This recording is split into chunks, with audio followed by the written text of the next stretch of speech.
रसिक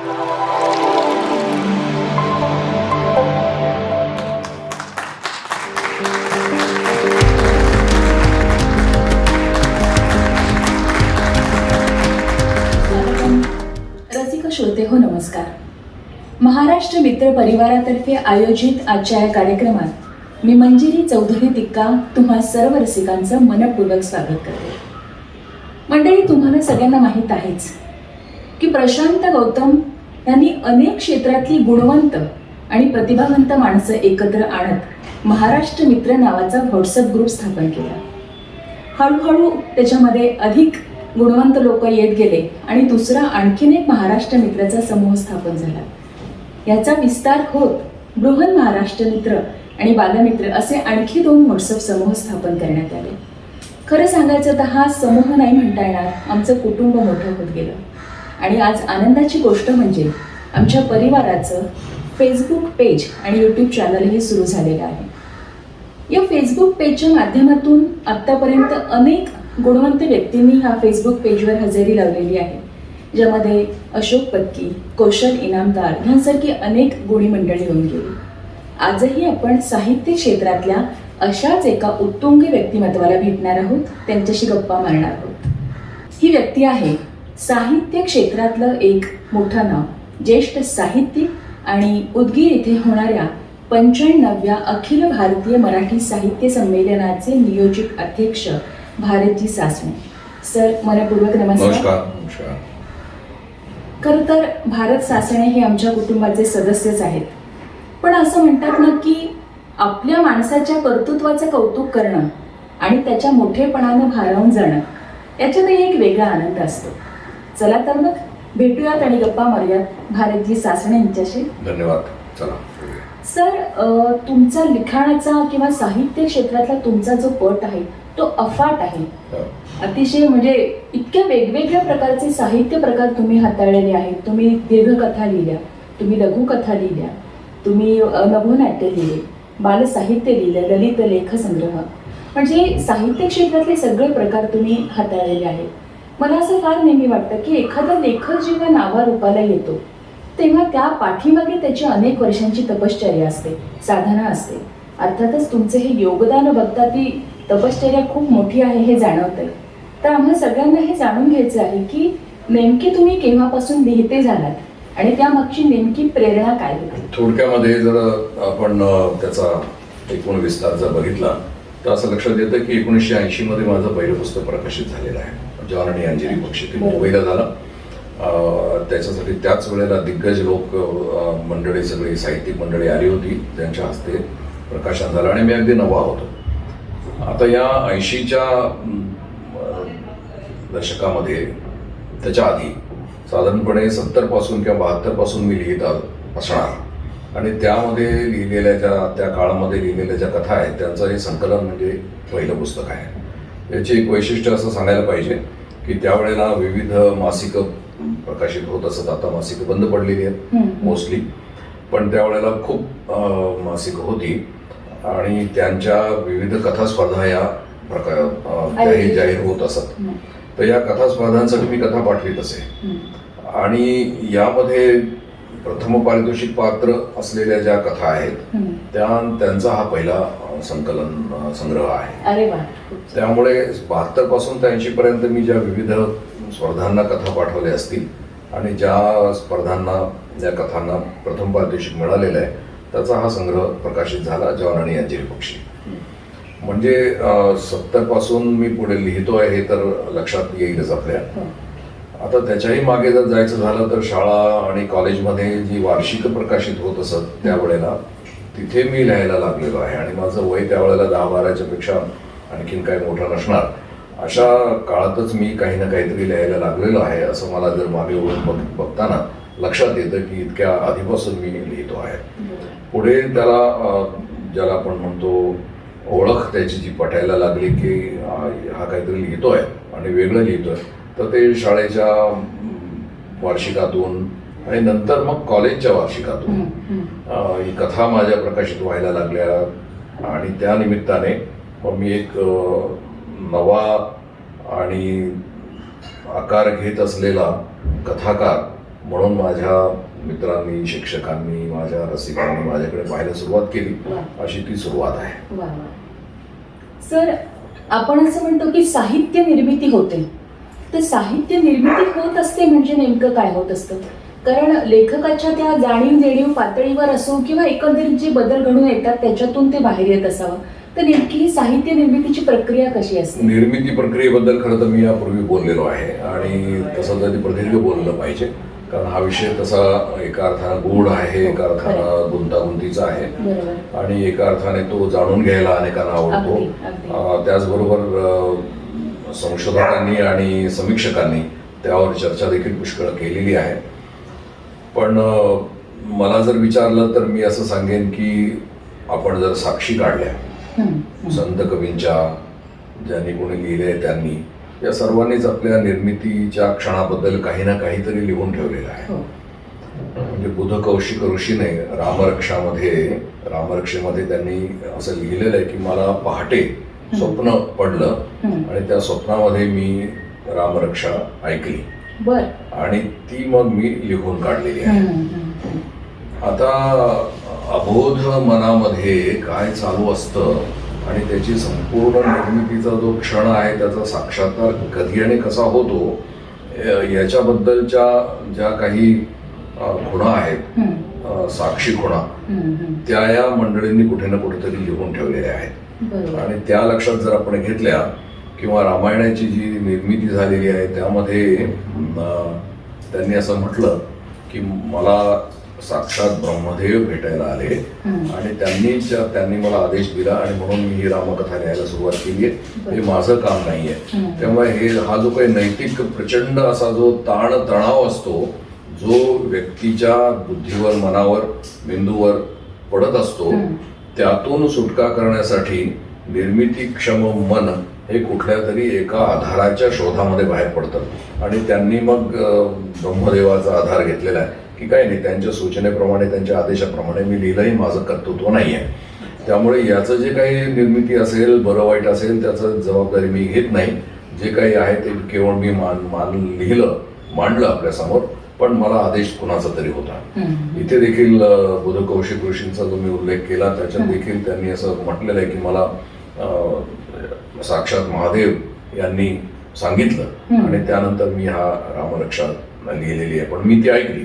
आता हे ऐकणं, श्रवण आहे अबोध मनाच्या पातळीवर, हे मानसशास्त्रीय अंगाने तपासून बघायला पाहिजे.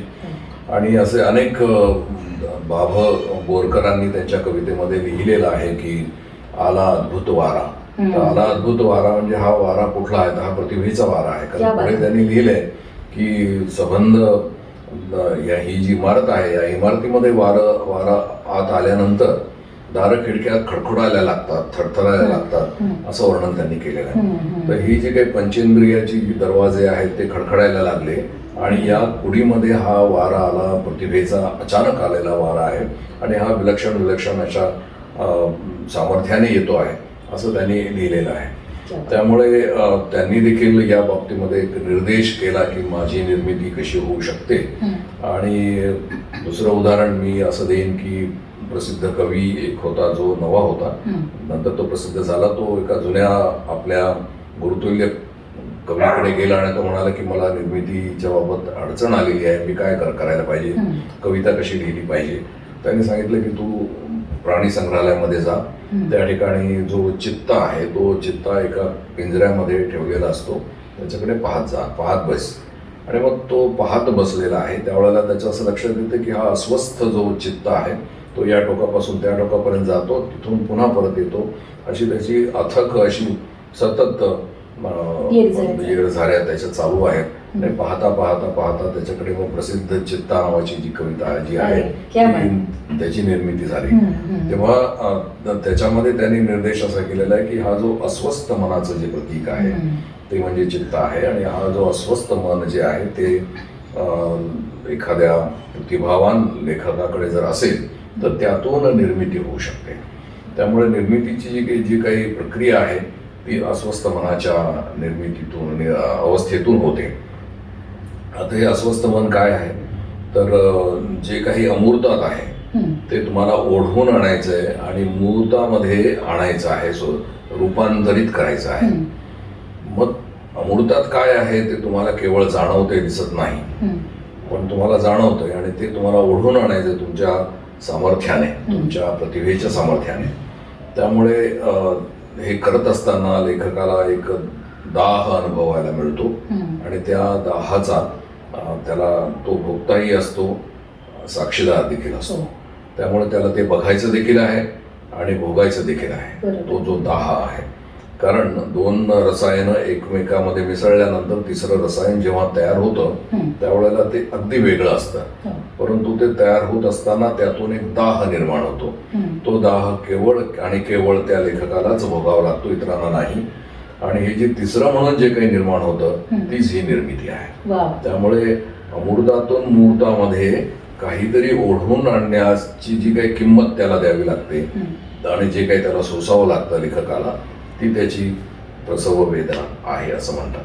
क्या बात आहे, अप्रतिम असं विश्लेषण केलं सर तुम्ही.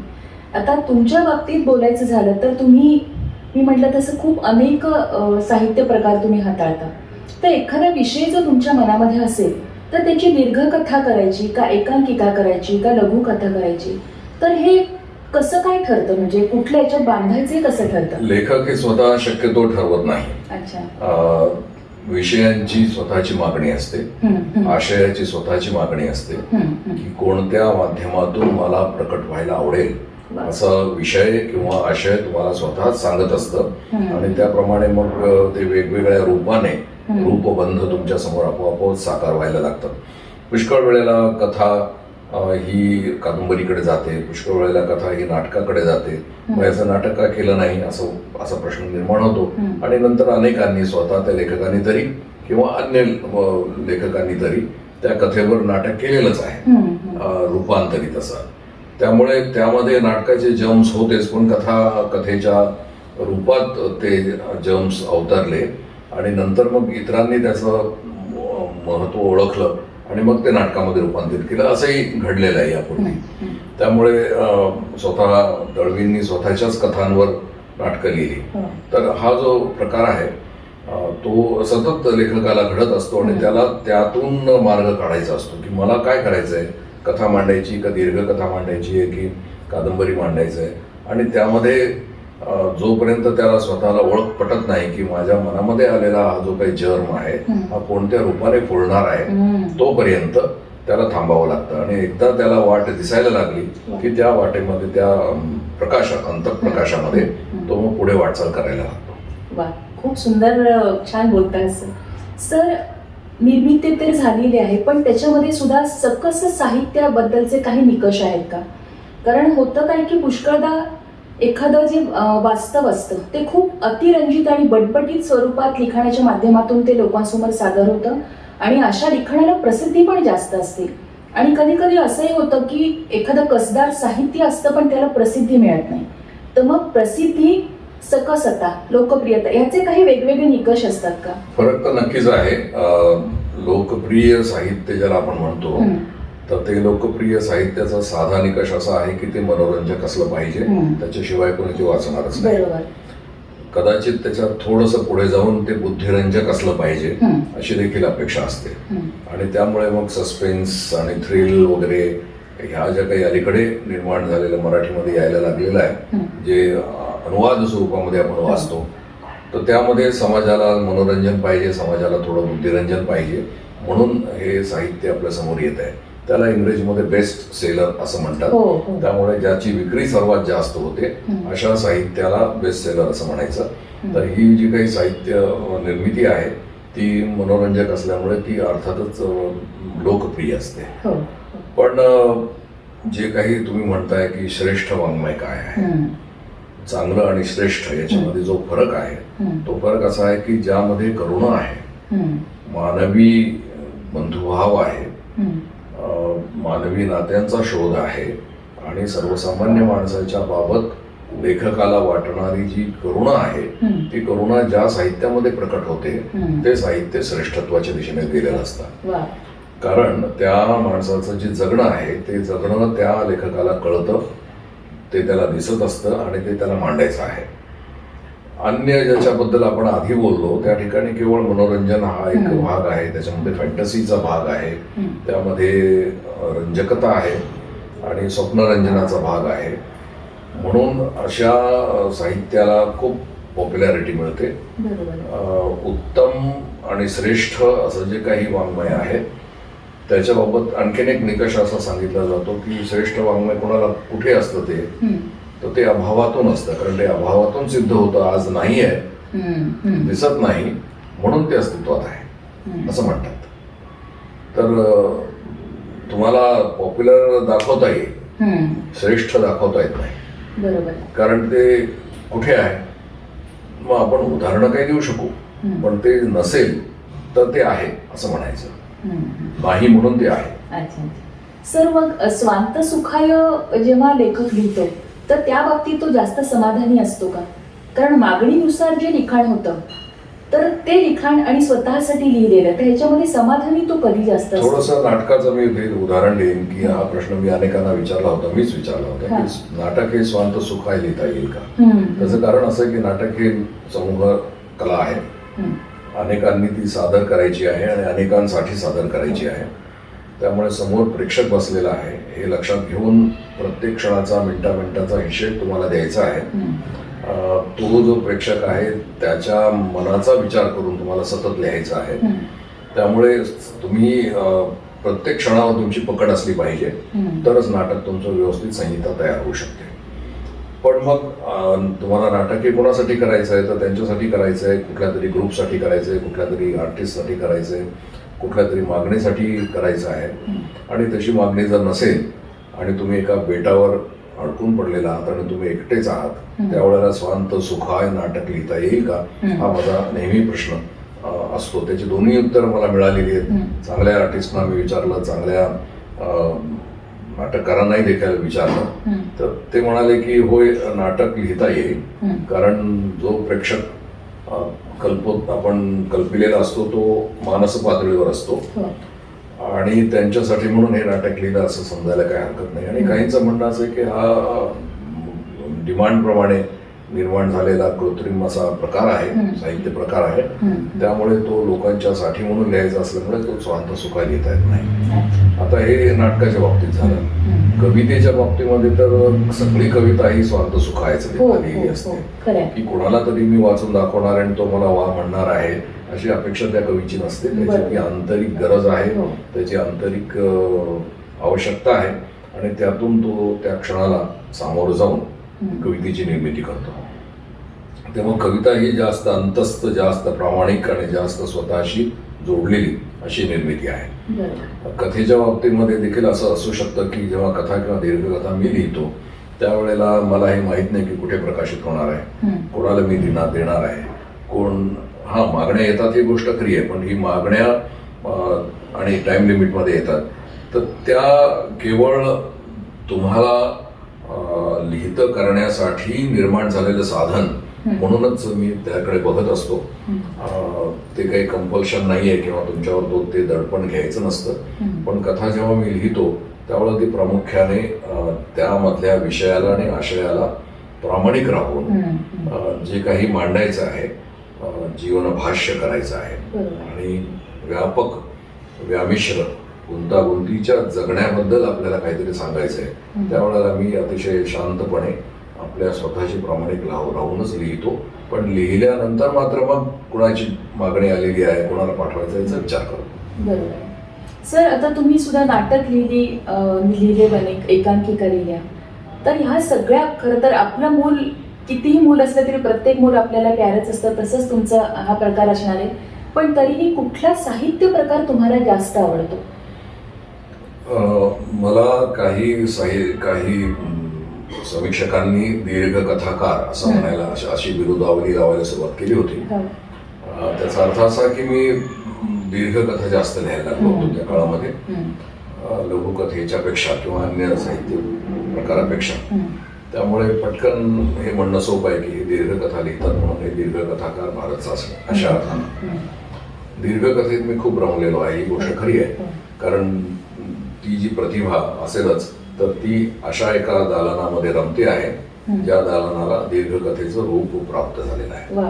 त्यामुळे त्यामध्ये जे काही माणसाचं जगणं आहे ते मांडण्याचा मी जास्तीत जास्त प्रयत्न करतो. व्यामिश्रता त्यात पकडण्याचा प्रयत्न करतो. लघुकथेमध्ये जे मावत नाही आणि कादंबरीकडे जाण्याची गरज नाही असा हा मधला प्रकार आहे की ज्याच्यामध्ये स्वतःच्या खूप शक्यता दडलेल्या आहेत. त्याची खूप शक्ती त्या साहित्य प्रकारामध्ये आहे आणि त्यातून आपण जगण्यातले अनेक आविष्कार मांडू शकतो हे मला लक्षात आल्यामुळे मला तो प्रकरण तो जो काही साहित्य प्रकार आहे तो आवडायला लागला. आता साहित्य प्रकार म्हटल्यानंतर काहींच्या भुवया किंचित उंचावतील कारण लघुकथेचाच एक फॉर्म म्हणून दीर्घकथेकडे बघितलं पाहिजे अशी त्यांचं म्हणणं आहे. आणि काहींचं म्हणणं असं आहे की नाही, दीर्घकथा हा वेगळा साहित्य प्रकार असू शकतो. त्यामुळे लघुकथेतून बाहेर फुटून वेगळी झालेली ही वास्तू आहे असं आपण म्हणायला पाहिजे. अशा मान्यतेचा मी आहे. त्यामुळे हळूहळू हा जो काही भाग आहे की तुम्ही स्वांत सुखाय लिहिता, तुम्ही जगण्याबद्दल लिहिता आणि कथेपासून दीर्घकथेकडे येता. आता प्रश्न तुमचा असा आहे की इतकं सगळं लिहित असताना तुमचा आवडता प्रकार कुठला, तर खरं तर माझा बालसाहित्य हा आवडता प्रकार आहे. त्याचं कारण असं की त्यामध्ये खूप जास्त चॅलेंज आहे. लेखकाला जास्त सामना करावा लागतो अनेक प्रश्नांचा.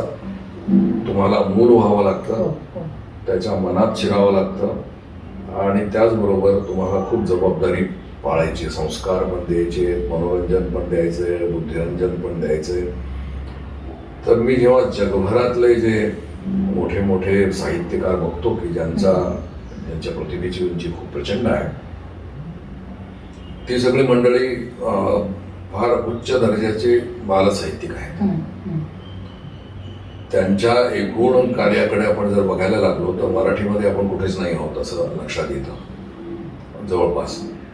हॅरी पॉटरचा आपण उल्लेख करतो तर ती जी काही बाई आहे रोलिंग नावाची, तर तिनं जे निर्माण केलेलं विश्व आहे ते इतकं प्रचंड आहे, इतक्या ताकदीचं आहे की त्यामध्ये आपण चकित होतो बघत असताना.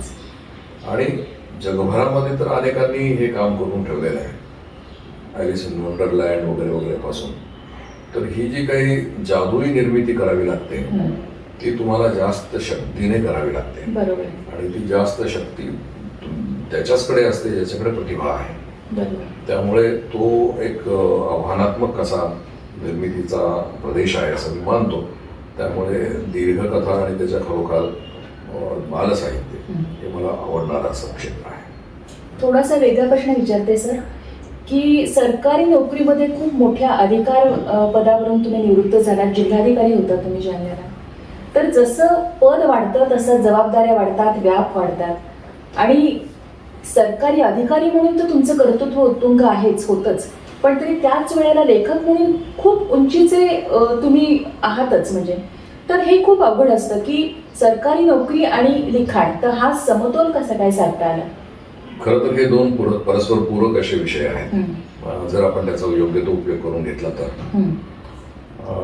सुदैवाने निसर्गाने जे काही मला दिलं किंवा नियतीने काही जे दिलं ते जे काही सामर्थ्य माझ्याकडे होतं त्याचा वापर मी प्रशासनात कसा करून घेतला आणि प्रशासनाचा वापर मी इकडे कसा करून घेतला आणि कसा तोल निर्माण केला हा नेहमीचा प्रश्न आहे. माझं त्याला उत्तर असं आहे की तिथे मी खूप माणूस बघितला प्रशासनामध्ये. भूकंप पाहिला, दुष्काळ पाहिले, स्थलांतरं पाहिली, माणसांचं दुःख पाहिलं, त्यांच्या वेदना पाहिल्या, त्यांना जे येणाऱ्या अडचणी बघितल्या. तर तिथे माणूस मला वाचता आला, तो माणूस मला साहित्यामध्ये आणता आला जास्त बारकाईने. कारण ती खिडकी अशी होती त्या नोकरीची की जिथून मी जीवन सगळ्यात जवळून पाहू शकलो, दुरून पाहण्यापेक्षा.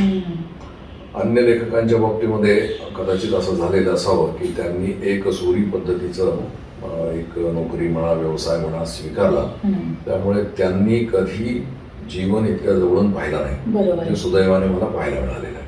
कारण कोणाला भूकंप बघायला मिळतोय, कोणाला इतकं आपदा पाहायला मिळते, ही सगळी मला पाहायला मिळाली. तो माणूस मला इथे आणता आला.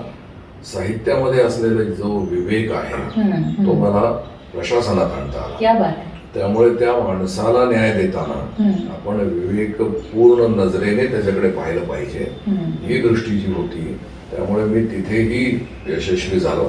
एक चांगला प्रशासक म्हणून माझं लौकिक झालं की काही नाही, ते लोकात मिसळतात, बोलतात, प्रश्न त्यांना त्यांचे दरवाजे कधी बंद नसतात, रस्त्यावर जाऊन लोकांशी बोलतात काय झालेलं आहे वगैरे, हे जे काही आपल्याला ऐकायला मिळतं माझ्या हो, बाबतीमध्ये, नक्कीच तर नक्कीच. ते यामुळे आहे की त्या माणसाची नाडी मला बघायची आहे. हम्म. हम्म. आणि तिकडला जो काही पाहिलेला अनुभव आहे हम्म. तो मी साहित्यामध्ये आणला. त्यामुळे इथे जीवनस्पर्शी असं मी लिहू शकलो. बरोबर. आणि त्या उंचीवर कदाचित मी लिहून ठेवू शकलेलो आहे. अगदी अगदी. सर, जेव्हा आपण काम करत असतो तर तेव्हा वेगवेगळ्या टप्प्यांवर आपण थांबतो, थोडंसं अवलोकन करतो की आपलं नेमकं काम कसं आहे, आणि त्याच्यातूनच आपल्याला लक्षात येत असते की सामर्थ्य काय आहे आपलं, किंवा नेमके आपलं वेगळेपण काय आहे. तर तुमचं इतकं अफाट मोठं साहित्य आहे, तर एक तटस्थ भूमिकेतून तुम्ही विचार केला तर तुम्हाला काय वाटतं की तुमच्या साहित्यातलं वेगळेपण काय आहे? एकतर तपशिलाची मांडणी, हो. त्यानंतर अनेक विषयांचं वैविध्य, ज्याला आपण व्हरायटी म्हणतो. तर व्हरायटी म्हणताना याच्यामध्ये कदाचित त्याचा निगेटिव्ह शेड येऊ शकतो की व्हरायटीच्या शोधामध्ये लेखक असतो का, असं नाही आहे. जगण्यामध्येच इतके विविध विषय पसरलेले असतात की ते आपल्याला नेमके टिकता आले पाहिजेत. बरोबर.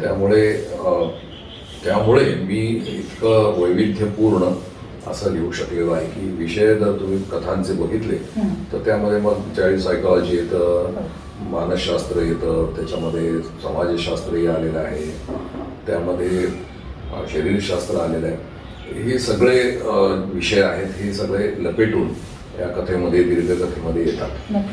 तर याचं जे काही संशोधनपूर्ण अभ्यास करण्याची जी गरज असते तर ती मी करतो. तर त्यामुळे त्याचं एक वैशिष्ट्य असू शकेल. उदाहरणार्थ समजा कथेमध्ये कबुतरांचा उल्लेख आहे, कबुतरं पाळणे, तर आपल्याला कितपत माहिती असते कबुतरांच्या जाती, कबुतरांची नावं, त्यांच्या सवयी, त्यांचे आहार, त्यांचे आजारपण, त्यांची औषधं, मग त्याला किती अंतरावर सोडायचं, ते येतात का पुन्हा, येत नसतील तर काय करायला पाहिजे, हरवणार तर नाहीत ना. आणि मग त्या स्पर्धा सुद्धा असतात लोकांच्या, आणि लोकांना त्याचं वेड असतं की ते आपल्या घरामध्ये कबुतरं पाळतात आणि मग त्या एका विशिष्ट वेळापर्यंत जाऊन ते पाळतात, की मग आपसामध्ये स्पर्धाही चालते त्यांची. तर या पद्धतीनं ज्याला आपण खानदानी शौक पूर्वी म्हणायचे किंवा काय जमीनदारांचे शौक म्हणायचो, अशा पातळीवर देखील या सवयी गेल्यात. पण सर्वसामान्य माणसाच्या घरी सुद्धा काही भूप्रदेशामध्ये कबुतरं पाळणे, तर असा जर उल्लेख माझ्या कथेमध्ये येत असेल तर मला त्याचा तपशील थोडासा त्याचा अभ्यास करावा लागतो आणि मगच तो त्यातला आवश्यक तेवढा भाग कथेमध्ये येतो. त्यामुळे हा जो काही एक संशोधन करून, अभ्यास करून मांडण्याची जी काही अभ्यासवृत्ती आहे ते लेखकाकडे असेल तर त्यामध्ये एक वैशिष्ट्य आपोआपच निर्माण व्हायला लागतं. तर त्याच्या म्हणून समीक्षकांनी ते म्हणून ठेवलेलं आहे की इतके तपशील येतात, इतके बारकाई येतात, त्याच्यामध्ये पशुपक्ष्यांचे संदर्भ येतात. तर याबाबतचा सगळा जो अभ्यास आहे हा या लेखकाने केला असावा.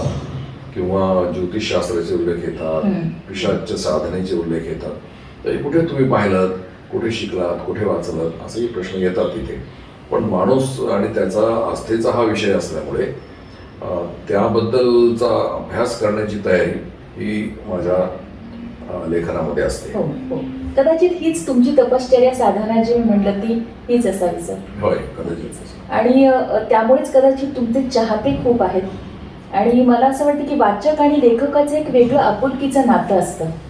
आणि मी ऐकलंय तर तुमचे चाहते भरपूर आहेत. तर तुमच्या एखाद्या वाचक चाहत्याचा एखादा अनुभव, किस्सा असं काही सांगता येईल का? अगदी अलीकडला जो मला सांगितलाच पाहिजे तो असा की पंकज भोसलेने नुकतंच फेसबुकवर काही काय म्हणतो आपण त्याला ब्लॉग्स लिहिलेले आहेत आणि माझ्या लेखनाबद्दल त्याने सविस्तर असं सांगितलेलं आहे. तोपर्यंत मला हे माहीत नव्हतं की एखादा वाचक इतक्या बारकाईने कुठेतरी जाऊन आपलं वाचन करत असेल आपल्या लेखनाचं. आणि आपण जी निर्मिती केलेली आहे ती निर्मिती कुठे जाऊन पोहोचते, कोणाच्या मनावर किती जाऊन पोहोचते याचा काही आपल्याला तपशील माहिती नसतो किंवा त्याची पावती त्या पद्धतीने येत नसते. बरोबर. पण ती आता यायला लागली. तर त्यांनी असा उल्लेख केलेला आहे की माझ्या रात्र क्षितिजावरची रात्र या कथेमध्ये तो जो नायक आहे तो नायक कोणाची तरी वाट पाहतोय आणि येणारी व्यक्ती न आल्यामुळे तो कंटाळून त्या हॉटेलच्या बाहेर पडलेला आहे. मध्यरात्रीची वेळ आहे आणि मग संबंध जे फुटपाथवरचं रस्त्यावरचं जे जगणं आहे ते जगणं तो हळूहळू हळूहळू पाहत फिरतो.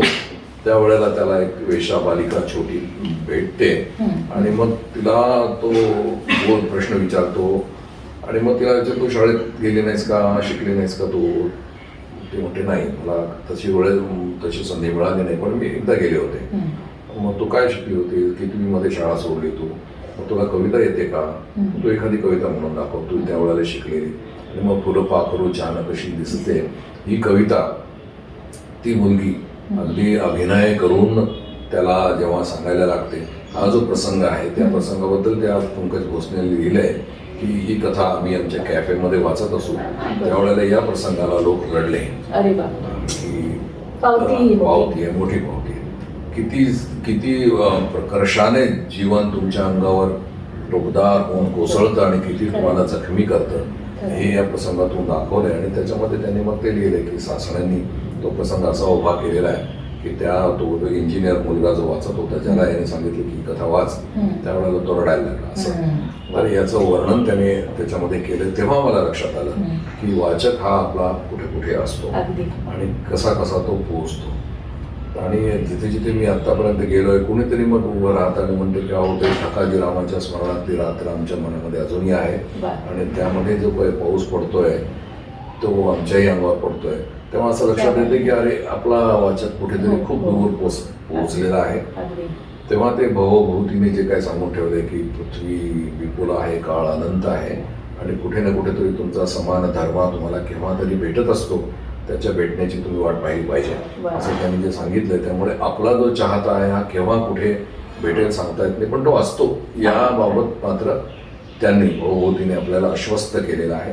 त्याच्यावर आपण आभार मानले पाहिजेत. खरं नाही, पण सर अगदी प्रामाणिकपणे सांगायचं तर तुमचा वाचक फक्त मराठीतच नाहीये, तुम्ही इतकं सुंदर काम केलेलं आहे की ज्याप्रमाणे तुम्ही भारतातल्या सगळ्या वेगवेगळ्या भाषेतल्या साहित्याचा अनुवाद केलेला आहे तसंच किंवा त्यापेक्षा जास्त तुमच्या साहित्याचे अनुवाद झालेत आणि वेगवेगळ्या भाषेत. आणि ही कुठेतरी वाचक कुठपर्यंत पोहोचला ह्याची पावती आहे सर. हो नक्की. तर मग हा अनुभव काय? उर्दूमध्ये माझ्या कथांचा अनुवाद झाला, इंग्रजीमध्ये तर कादंबऱ्या झाल्यात, 2 मित्राची कथा हे झाली, अनुवाद इंग्रजीमध्ये झाला, कन्नडमध्ये झालेला आहे. त्याच्यामध्ये राहीच्या स्वप्नांचा उलगडा, त्यानंतर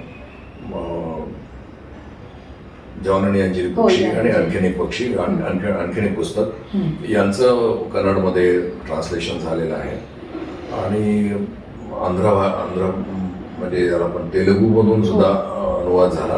तर हे सगळे छान असा तो अनुभव होता की त्यामुळे आपण भारताच्या बाहेर सुद्धा जातो, महाराष्ट्राच्या बाहेर देखील जातो आहोत आणि तिथे पसरलेला जो वाचक आहे तो आवडीने वाचतो असं आपल्याला हळूहळू लक्षात येतं. लेखकाला जेव्हा हे लक्षात येतं तेव्हा त्याला ते खूप आनंदाची अशी गोष्ट असते. नक्कीच सर, फक्त तुमच्यासाठीच नाही पण ही आमच्यासाठी सुद्धा, वाचकांसाठी सुद्धा खूप अभिमानाची गोष्ट आहे.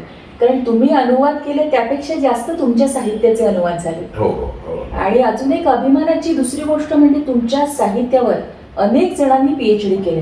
हो, 6 ते 7 लोक. तर त्याच्यामध्ये सुद्धा मान्यवर खूप लोक आहेत.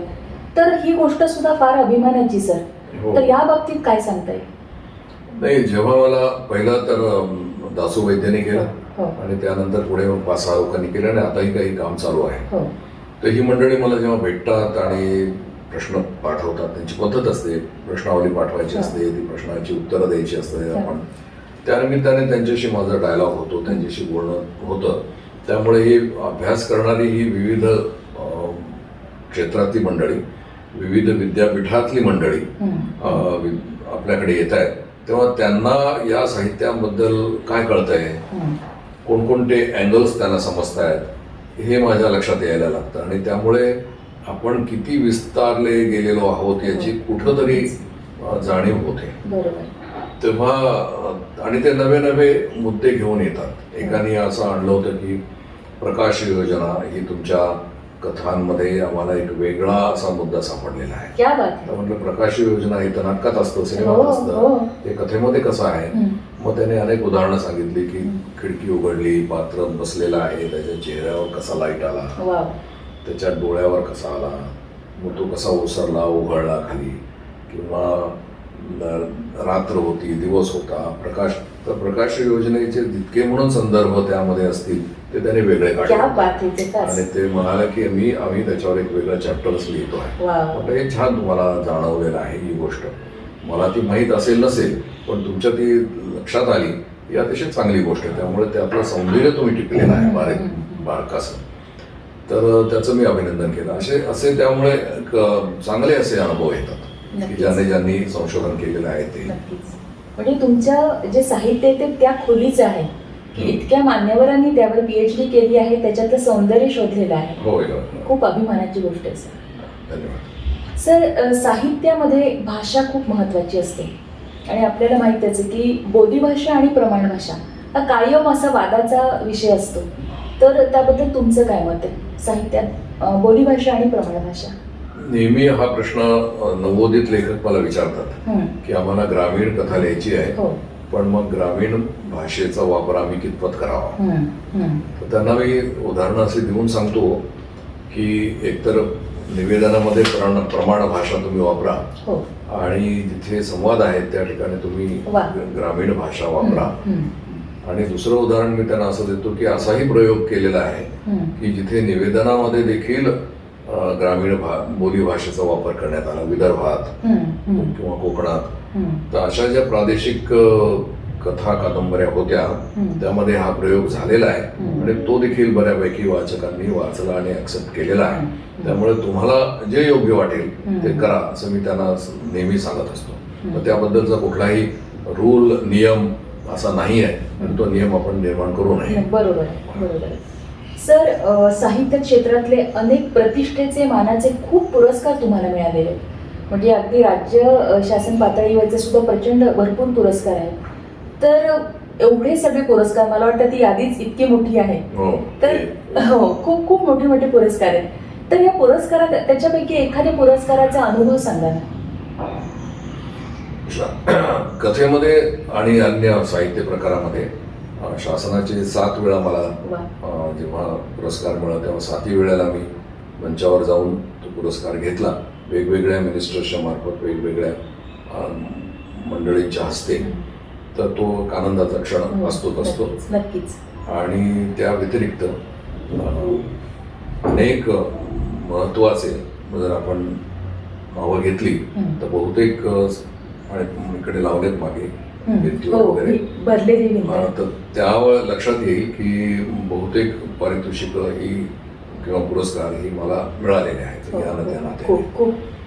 त्यामुळे मला परवाच कोणीतरी विचारलं की कसं काय तुम्हाला इतके मिळाले. पुस्तकांच्या पेक्षा तुमच्या पुरस्कारांची संख्या जास्त आहे की तुम्हाला जर 38 पुस्तकं तुम्ही लिहिली असतील तर मोजले तर आम्ही 40च्या वर तुमचे पुरस्कार जातात.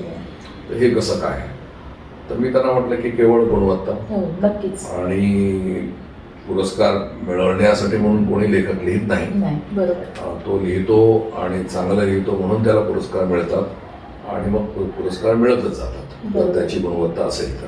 त्यामुळे त्याच्या बाबतीतही काही कुठला नियम करता येत नाही. आणि नुसतं पुरस्कारच नाही तर तुमच्या ज्या साहित्याचा वेगवेगळ्या भाषेमध्ये अनुवाद झाला, इव्हन नभोनाट्य मला वाटतं तुमच्यात लिहिलेले आहे, तुमच्या कथेचे चित्रपट पण झालेला आहे एका कथेचं. तर ही पोच पावती मला वाटतं. पुरस्कार आणि हे काही फार वेगळं नाही असं मला वाटतं. 3 कथांवरच सिनेमे बनलेच. कुठले एक तर पहिला म्हणजे हे ज्याच्याबद्दल मी तुम्हाला दाखवतोय ते सूर्योदय, नवा सूर्योदय, ज्यात नाना पाटेकर वगैरे होते, तो एक होता. त्यानंतर मग मध्यंतरी दूरदर्शनवर एक चित्रपट बनला, तो यांनी केला होता, आपल्या सुमित्रा भावे त्यांनी केला होता. आणि नंतर आता मकरंद अनासपुरेने जे डफ कथेवर काळोख्याच्या पारंब्या नावाचा चित्रपट जो बनवला आहे तो आंतरराष्ट्रीय फिल्म फेस्टिवलमध्ये सध्या गाजतोय. इथल्या पुण्याच्या PIFFला त्याला बेस्ट सिनेमॅटोग्राफीचा पुरस्कार मिळाला.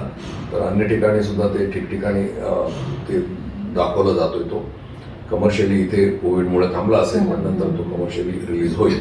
पण त्याच्याकडे लक्ष वेधलं जात आहे. नक्कीच, नक्कीच. त्यामुळे त्याचा एक आनंदच असतो की तुमची कथा कोणाला तरी आवडली आणि मग ती निर्मिती वेगळ्या माध्यमातमध्ये झाली आणि त्याच्यावर चित्रपट झाला आणि तो तुम्ही जेव्हा स्क्रीनवर बघता त्यावेळेला एक मोठा रोमांचकारक असा तो अनुभव असतो. नक्कीच, नक्कीच. सर, आता सगळ्यात महत्त्वाचा प्रश्न की यावर्षी साहित्य संमेलनासाठी जे तुमच्या अध्यक्षपदासाठी निवड झाली, तर सगळीकडे असं एकंदरीत चर्चा आहे की अतिशय सार्थ अशी ही निवड आहे. पण साहित्य संमेलनाचं अध्यक्षपद त्याच्यासोबत खूप मोठ्या जबाबदाऱ्या येतात, एक वेगळं भान असतं. तर अध्यक्ष म्हणून तुमची काय भूमिका राहणार आहे? मी यापूर्वी देखील असं म्हणालेलो आहे की हे साहित्य संमेलन असल्यामुळे यामध्ये साहित्यावर चर्चा जास्त व्हावी. साहित्य विषयक विचार आपण तिथून जास्त मांडूयात आणि त्याचबरोबरीने भोवती आपण ज्या अवस्थेमध्ये आज राहतो आहे, विचार करतो आहे, जगतो आहे, श्वास घेतो आहे, ती अवस्था काय आहे याच्याबद्दल देखील आपण विश्लेषण केलं पाहिजे आणि ते मांडलं पाहिजे. त्यामुळे त्यामध्ये सत्य मांडण्याचा प्रयत्न करूयात, निर्भयतेने मांडण्याचा प्रयत्न करूयात.